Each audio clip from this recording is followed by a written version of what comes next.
Hey guys, it's me, Cheryl360, and I'm here to do the review for Cheese in the Trap.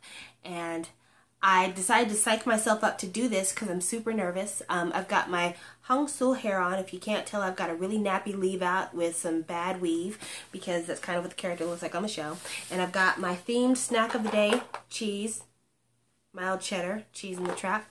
I'm not playing any Nicki Minaj, but that's just because I don't want copyright claims. But if I was, it'd be bees in the trap. But I'm doing all these things to psych me up to do this review because this show is a super hard show to review. Like, I really can't. So what I'm going to do, if you're looking for a plot summary, I'm going to put links in the description box of the plot summaries from Drama Beans. Drama Beans is a wonderful website, and they do really excellent drama reviews, like way better than anything I could ever do. But they do per episode reviews of all kinds of shows. They've got literally hundreds of shows in their database, and of course, this being one of the most popular dramas in Korea at the moment, this show is one of the ones they are currently reviewing as it's coming out. But because this show is so hard to review, I'm not going to review it the way I reviewed She Was Pretty. Like, I don't even know if I can go by character. I still, even going into this right now, I don't know how I'm going to review this show. But I want to start with talking about things that I love about the atmosphere surrounding this show. The atmosphere surrounding this show. The show is based on a super popular web series in Korea. The series is called Cheese in the Trap, and it has got a really dedicated online following. It's super popular. They've been casting the show for months. In fact, Susie from Miss A was supposed to be in it, and the fans said hell no, and so she withdrew. But yeah, it's really got a lot of pressure on this production team to try to get this right. And because it's a web series that I think is already finished, it's pre-plotted. So the writers can't go back and throw in crazy plots and then take them away, and then you never know what the hell happened, like some dramas I've watched. And that's good. But the problem is that because there's so much pressure on the production staff to be as true to the original source material as possible, this show has a lot going on. I'm used to K-dramas, and this is just because I'm an old person and I think back to old dramas I've watched. I'm used to dramas where there were, like, you know, long kind of silent emotional moments, you know, eye contact, meaningful glances. This show doesn't have a lot of that. This show it moves at a lightning fast pace. You take in a lot of information in an episode. Like, you can't casually watch Cheese in the Trap.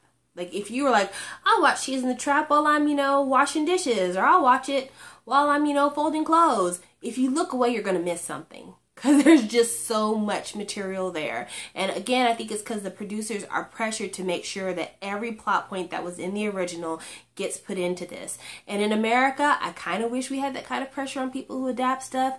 I mean, there are so many times when I've read books and then they turn it into movies and I'm like, but you totally missed such and such.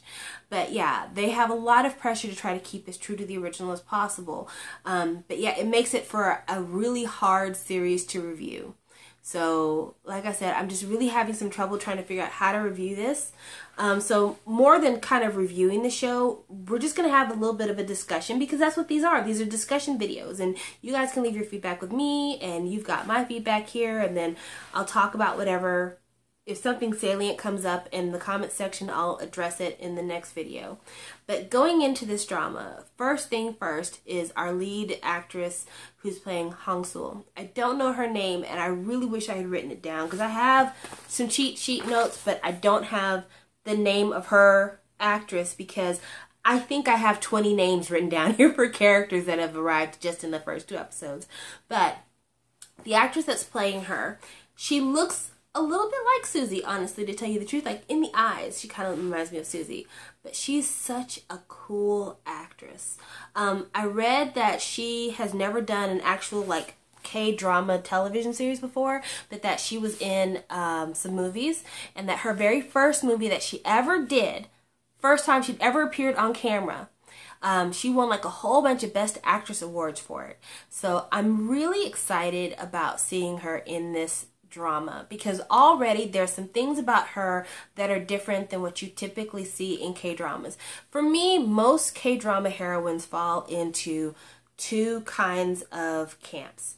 Either you have the K-drama heroine who's like extremely wacky and zany and big expression, bug eyes, you know, very like out there, kind of like the lead actress for She Was Pretty.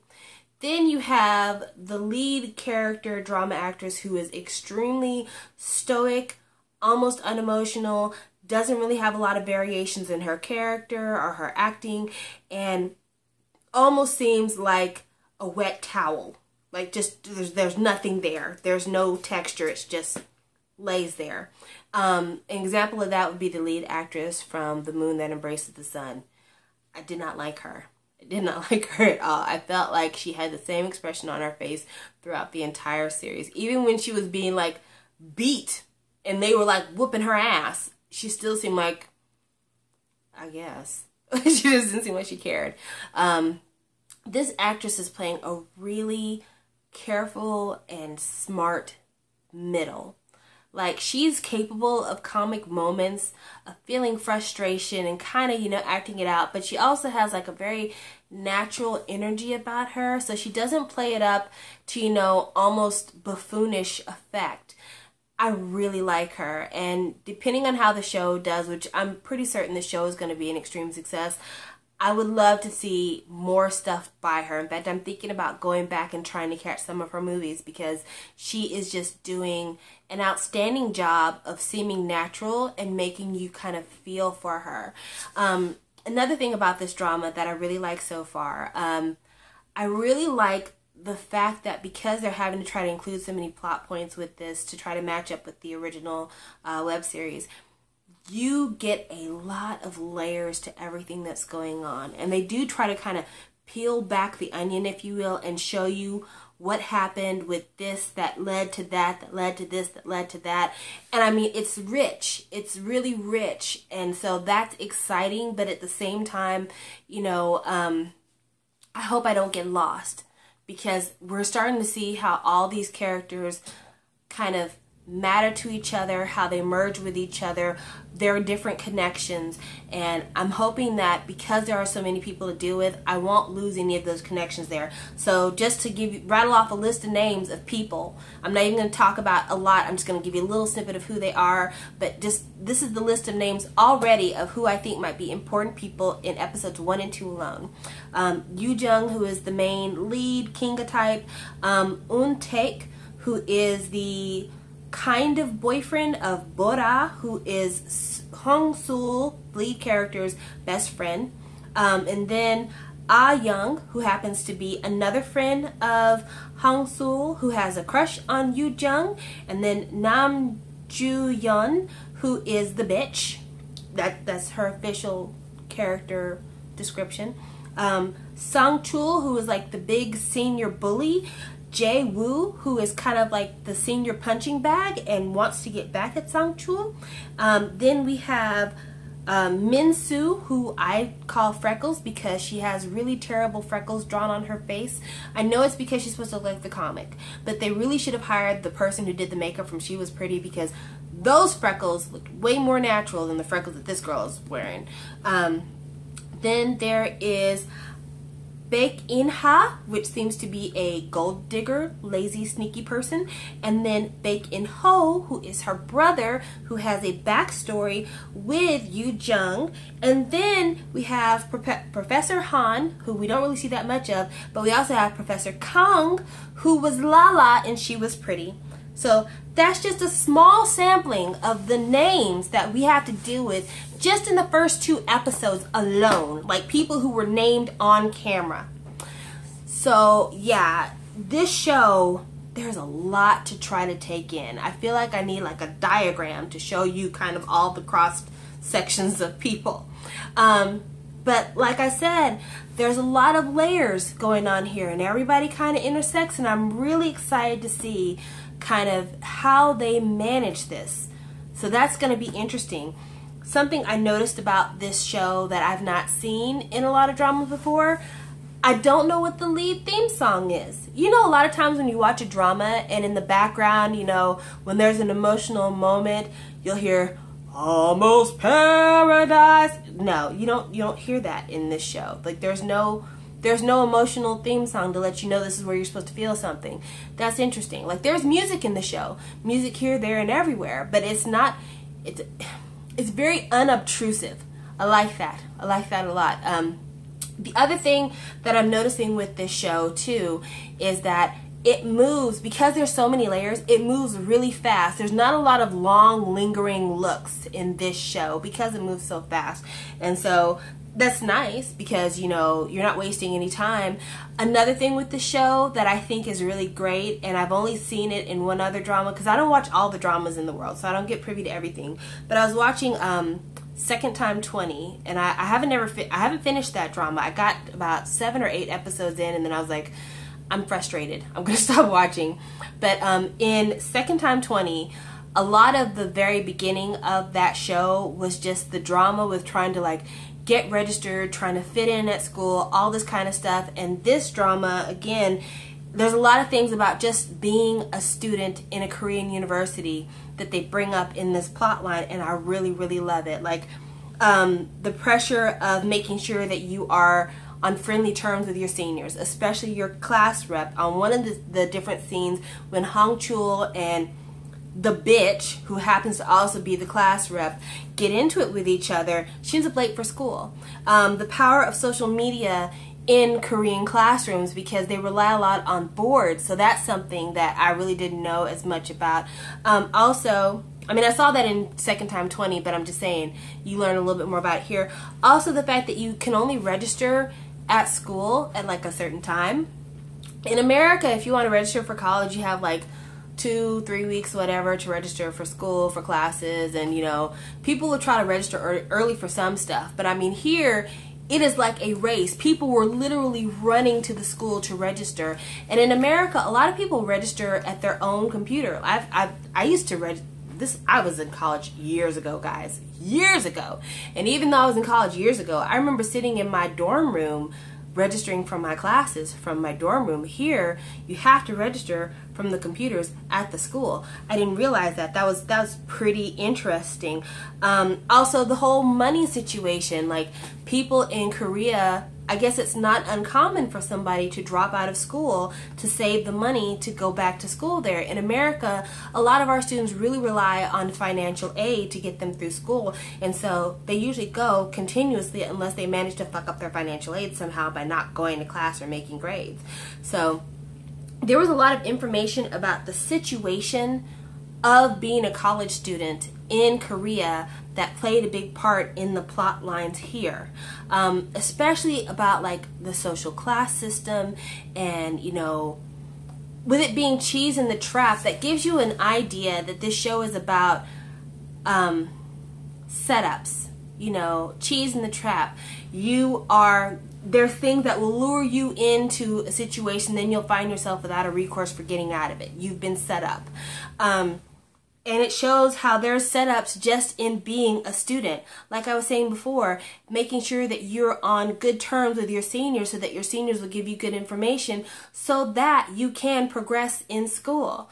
And then other kind of smaller traps, if you will. The big bully, Hong Chul. He's an example of one of our smaller traps. So Hong Chul, the first time we see him in the series, he is just a bully. Flat out, he's just a bully. You don't like him, and he does some really kind of thuggish shit. Like, he steals money from the club meeting. He tries to bully Hong Chul about it. He drops Hong Chul from one of her classes thinking he's going to be able to enroll, but with the way the enrollment is there, I mean, unless he was on 2 computers side by side, he wasn't going to get that class in time. He probably like unenrolled her, turned around and waited 30 minutes to try to enroll in somebody taking it already.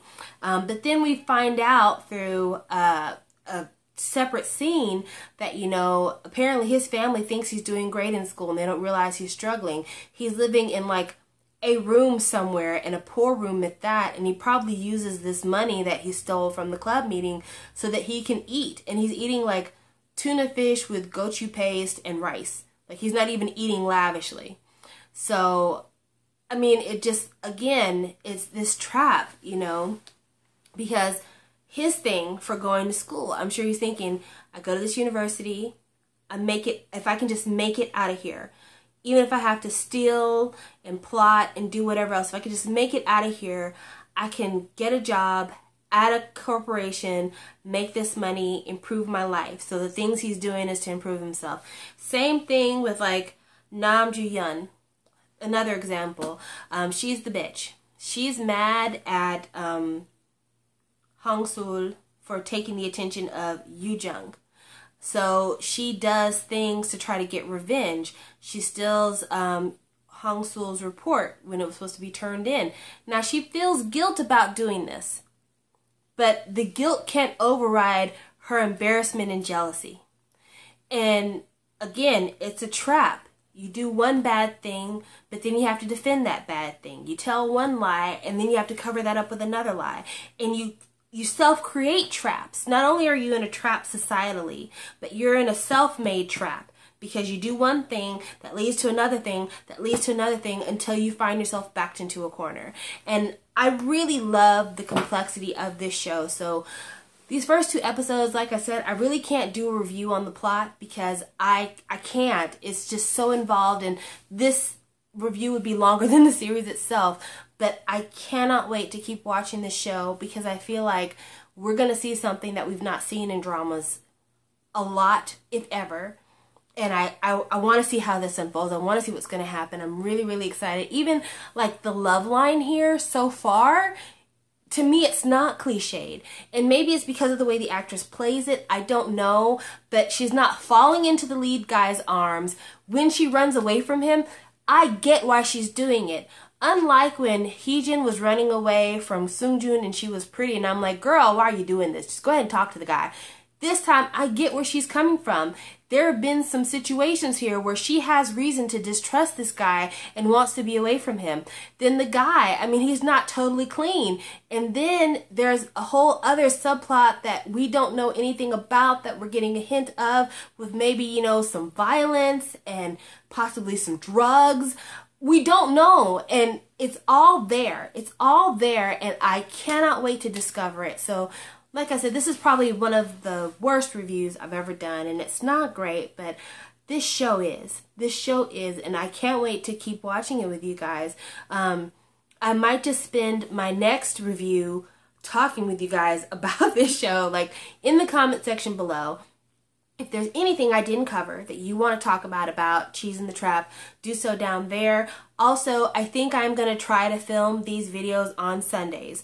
I'm watching the show on Drama Fever. Drama Fever updates the show the same night in America that it shows in Korea. So like if the show airs on the 4th, then on the 4th in America, it's going to be on Drama Fever sometime close to midnight.